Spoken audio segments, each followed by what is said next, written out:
We're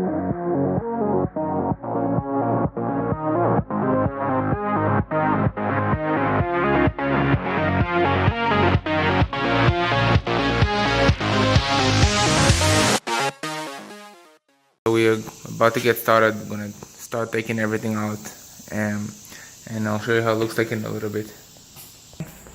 Around the door, so we want to have a gap, because the old door there was a small gap that you can see the sunlight through it. So we're gonna fix that. Fix the rollers as well. I'd like to thank Reliable Garage Doors for putting in 2 very nice new garage doors for me. I'm really pleased and looking forward to what I'll be able to use them for in the future.